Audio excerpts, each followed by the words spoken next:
Salute Wild Country Daily Updates. Let's listen to this news clip here. Hang on. Threats going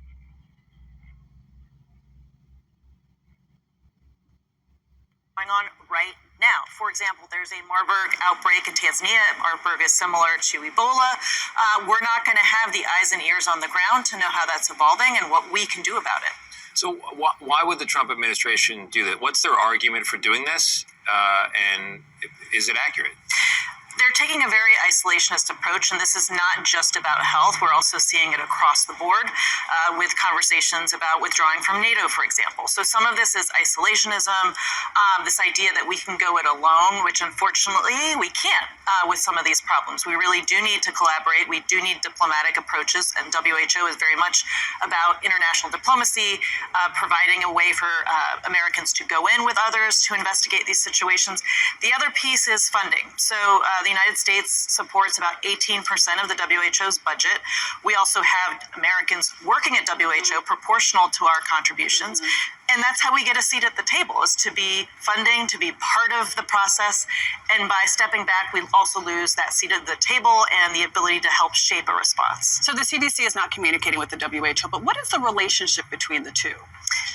They're very similar in that they have to respect sovereignty. So WHO has to respect national sovereignty. CDC has to respect state sovereignty. So they get called in to provide advice, technical assistance, funding sometimes, but they can't tell a country what to do or a state what to do. Right. Dr. Slingowner, thank you very much. Really appreciate it. Okay, so basically, this... All right, U.S. health officials at the CDC have been... This article is from CBS News, and supposedly Trump ordered CDC staff to cut off communications with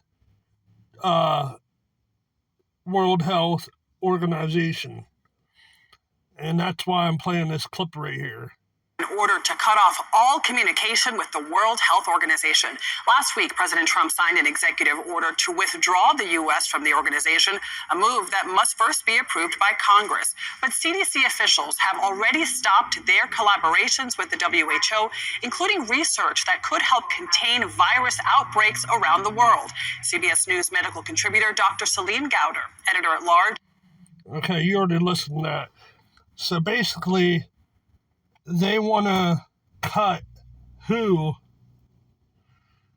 Multiple federal health officials confirmed to CBS News to comply with President Trump's executive order last week, beyond calling for the U.S. to begin the year-long process to formally withdraw from funding the UN Health Agency.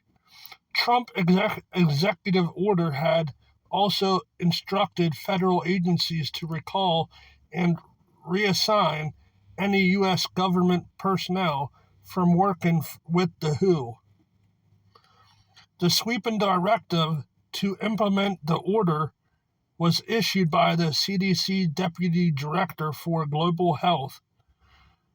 In an email, John Nicholson, in an email Monday, one official said, pending further guidance for when and how exceptions might be carved out. CDC staff assigned to work for the WHO are also being told not to come into the office. The email said, pending further guidance from leadership. Trump has long been critical of the WHO, blaming the organization for mishandling C with 4 letters after and then a number below 20, which we all know what that is, saying it gets too much money from the U.S., which donates the most of any country. And why is that? Why do we donate so much to them? Also, wasn't CDC and WHO in cahoots back in when the C and 4 letters after the C and then a number below 20, weren't they in cahoots back then? Now all of a sudden, now they can't have communication with each other? And why is that? Is it because they want to add AI into all this mix? Is that why? And maybe the WHO isn't all for the AI? Could that be what it is? What's your guys' opinion? Why they have to cut communications with each other? Why would they need that? You tell me. Why do you think they need to cut communications with each other when they were in cahoots back when we had that pandemic? So yeah, I'll leave the link to the rest of this article in the description down below. So make sure you check the description if you want to look over this article. Also, hit the thumbs up, share the video far and wide. Make sure your bell notification is rung. That way you know when I upload a video or go live. Until next time, peace out.